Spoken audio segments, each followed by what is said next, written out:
Today's scripture is taken from the book of Ruth.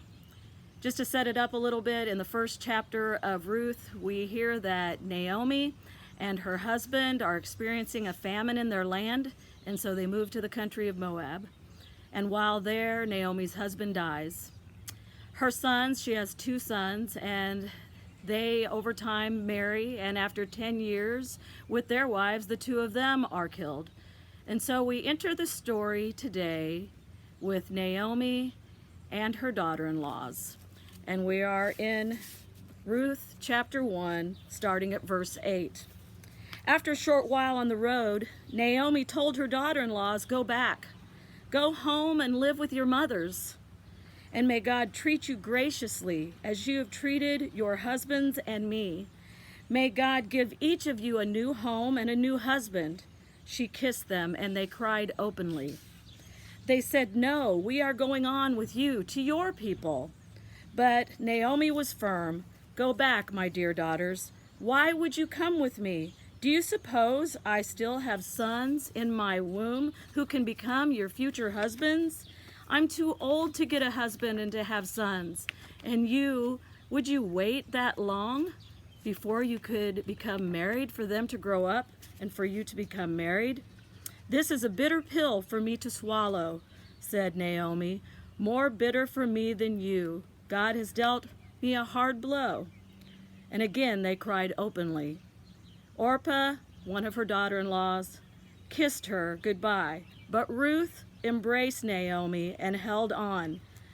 Naomi said, "Look, your sister-in-law is going back home to live with her own people, her own gods. Go with her." But Ruth said, "Don't force me to leave you. Don't make me go home.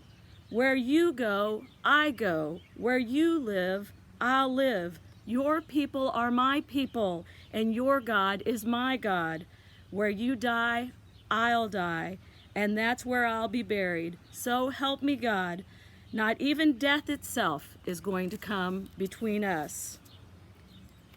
Further on in the story, in chapter 2, one day Ruth, the Moabite foreigner, said to Naomi, "I'm going to work. I'm going out to glean among the sheaves, following after some harvester who will treat me kindly." And Naomi said, "Go ahead, dear daughter." So she set out. She went and started gleaning in the field, following in the wake of the harvesters. Eventually, she ended up in a part of the field owned by Boaz, her father-in-law, Elimelech's relative.